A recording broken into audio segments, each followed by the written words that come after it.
thieves.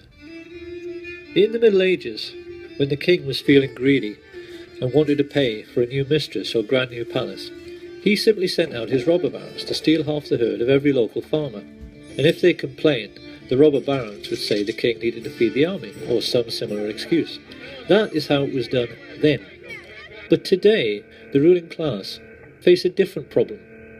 We now live in an industrial age, and as George Orwell explains in his novel 1984, if the machine age was directed solely with the intention of making the common people physically comfortable, in a mega-productive, computer-controlled epoch, we could soon all live like millionaires. But think what this would mean. If we're all millionaires, we all fly first class.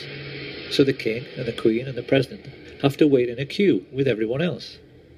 And do you honestly believe the Queen of England would wait in a queue behind you? If we're all millionaires, we all play golf. The king and the president can't get on the course. And there's no room on their exclusive beach. Orwell himself would have said the most important single sentence in 1984 was this one: if it once became general, wealth would confer no distinction. Our lords and masters are not going to wait in queues with the rest of us. So the special problem which fat cats face today is how to keep the wheels of industry turning, because as Orwell explains, the oligarchs have to make use of the masses without significantly raising the general standard of living. This is a more sophisticated age, so the robber barons need a more sophisticated means of stealing most of the wealth and of keeping most of the common people in poverty. What the rich face today is a situation in which the common people spend most of their lives on a 9-to-5 treadmill. They make things in factories, they grow things and harvest them, they teach in the schools, nurse in the hospitals, and as a result of their daily labours, a huge mountain of money is produced. Now the rulers have a problem.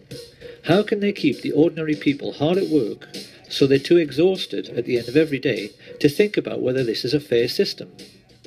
The solution, as Sam Giancana explained, is to invent a foreign enemy, a boogeyman, who wants to conquer the whole world.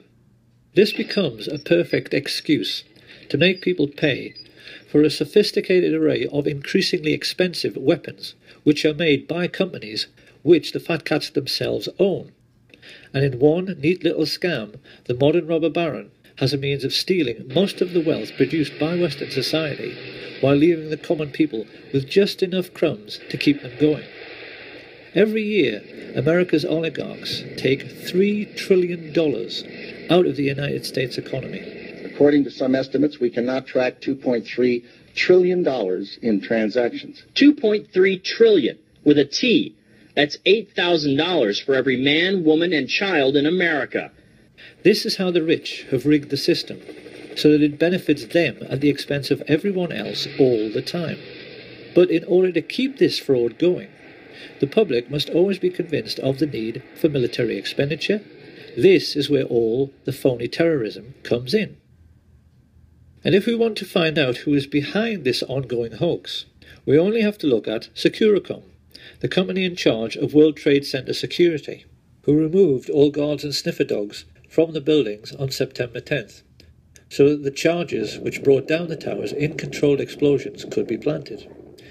If we now ask, who is the chief of Securicom, who do we find?